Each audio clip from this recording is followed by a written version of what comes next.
कि 40 साल तक इशा के वजू से फजर की नमाज पढ़ते रहे, क्या ये वाकई दुरुस्त है? आपके बुजुर्ग तो इशा के वजू से फजर पढ़ते थे, हम आपको मगरिब के वजू से भी फजर पढ़वा सकते हैं। आप फजर से आधा घंटा पहले उठे, मगरिब इशा जमा करें, फिर उसी वजू से फजर पढ़ लें। सब कहानियां हैं भाई, इस तरह नहीं हो सकता।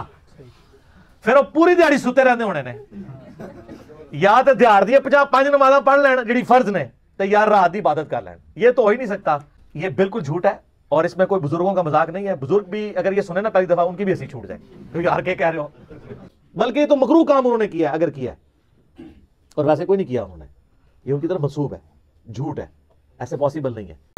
इमाम अबू हनीफा ने 40 साल इशा के वजू से सुबह की नमाज पढ़ी और आप अलैहिस्सलातु वस्सलाम को तो अल्लाह ने मना किया था कि आप आराम भी किया करें, इतनी इबादत में मशगूल क्यों होते हैं। ठीक है, सवाल ये है कि इमाम अबू हनीफा रहमतुल्लाह अलैह ने इशा के फ़र्ज़ों के बाद सिर्फ नवाफिल ही पढ़ी थी। हुज़ूर पाक अलैहिस्सलातु वस्सलाम को नवाफिल पढ़ने से मना किया गया था, रात के जागने से तो नहीं मना। निस्फ़हु अविन कुस, ये है रात का जागना जिसमें मसाइल हल हों, जो अपने उस्ताद साहबा से पढ़ा है वो अपनी यादाश्त से लिखें और बाकी दोस्तों को दिखाएं, ठीक है जी सब ठीक है। 40 फ़ुक़हा की कमेटी को दिखाएं, मसाइल लिखें, दलाइल लिखें, फ़ज़ाइल लिखें, हदीस लिखें और तफसीर लिखें, साहबा के फतावा लिखें, आसार लिखें, अक़वाल लिखें, अखबार इहाद लिखें, पूरा दीन लिख कर उम्मत को दें, तो इस पर आपको क्या नुकसान है। तो इशा के वज़ू से इमाम अबू हनीफा ने सुबह की नमाज़ पढ़ी और 40 साल पढ़ी है, और फिर सुबह उठकर इमाम साहब सुबह की नमाज़ इशराक पढ़ के सो जाते थे, फिर ज़ोहर उठ के इमाम साहब रहमतुल्लाह अलैह नींद कर लेते थे, फिर ज़ोहर के वक्त उठते थे। तो इसमें क्या मसला है। अच्छा, इमाम अबू हनीफा का 40 साल आपको नज़र आता है। हज़रत अली मुर्तज़ा के शागिर्द हैं इमाम शाबी रहमतुल्लाह, इमाम शाबी ने 50 साल इशा के वज़ू से सुबह पढ़ी है, उस पर तो कोई एतराज़ नहीं करता। रोला इमाम अबू हनीफा ना ले, अपनी सुई को सीधा करो, दिमाग को ठीक करना चाहिए। एक बंदा मुझे कहने लगा इमाम अबू हनीफा ने बीवी के हुकूक फिर कैसे अदा किए होंगे अगर इशा के वज़ू से सुबह की नमाज़ पढ़ी हो। तो मैं कहा तू इमाम साहब दा साला लगता नहीं होता को रोल है, तू साल है भी, तू इमाम साहब का बिरादर इन ला है भी, तू एतराज़ कर रहा है मैं साला हूँ, मुझे मसला बन गया, ए सारी बहन दे हकूक अदा नहीं था। जब बात हो गई मुझे कहते ये तो मजाक है।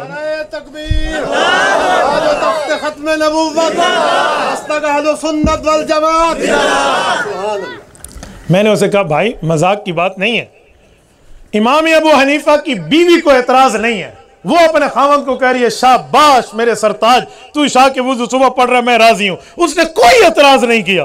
तो जब बीवी अपना हक खुद माफ कर रही है तो तय को केला मसला पिया खड़ोता है, तुझे कौन सा एतराज़ है। हमारे हजरत हाजी अब्दुल वहाब अल्लाह उनकी कब्र पे करोड़ों अरबों रहमतें नाज़िल फरमाए, हाजी साहब को घर वाली ने हुकूक माफ़ नहीं किए हुए थे।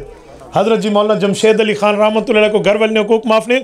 मैं परसों आया हूँ हज़रत जी मौलाना जमशेद अली रहमतुल्लाह के घर के सामने से टंडू अल्लाह यार, मैं वहीं से परसों मैं वहीं था मीरपुर ख़ास में जलसे पर।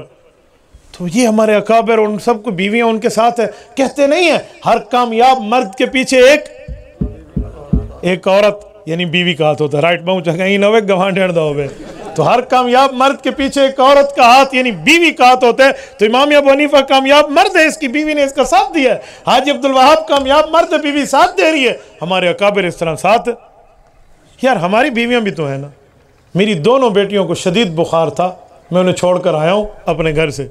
मेरे ज़ुल्करनैन की बेटी बीमार थी, शदीद बुखार था, कहते मैं रात सो नहीं सका, वो हमारी गाड़ी ड्राइव करके आया। तो कामयाब मर्द के पीछे औरत का हाथ है ना। तो हमारी बीवियाँ तो हमारी तायद कर रही हैं। तो इमाम अबू हनीफा दिज़ा लड़ दी है, सुभान अल्लाह।